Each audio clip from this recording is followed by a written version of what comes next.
بداية بنرحب بالإخوة في متابعين في قناة فلسطين الحرة. واليوم احنا في أجواء الشتاء، كثير ناس تصاب بالإنفلونزا أو الكورونا، المرض العصري. أفضل والتهابات الحلق، أفضل شيء اليوم اللي هو عبارة عن القسط الهندي. القسط الهندي معلقة صغيرة مع كوب ماء بيتغرغر فيها، أو إنه يعني بحط المعلقة في قلب الكوب وبدير عليه ميه مغليه بكمرها ربع ساعه، تبقى بردت شويه ويشربها، يعني بتعطي فائده كثيره. يعني بياخذها 3 مرات في اليوم، هذه بتقضي على التهابات الحلق.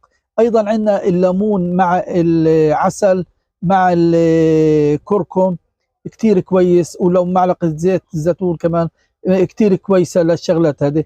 بالاضافه لبعض الزهورات، زي لما يكون في حساسيه، عندنا عشبه الزهورات بنحط عليها التليو، بنحط عليها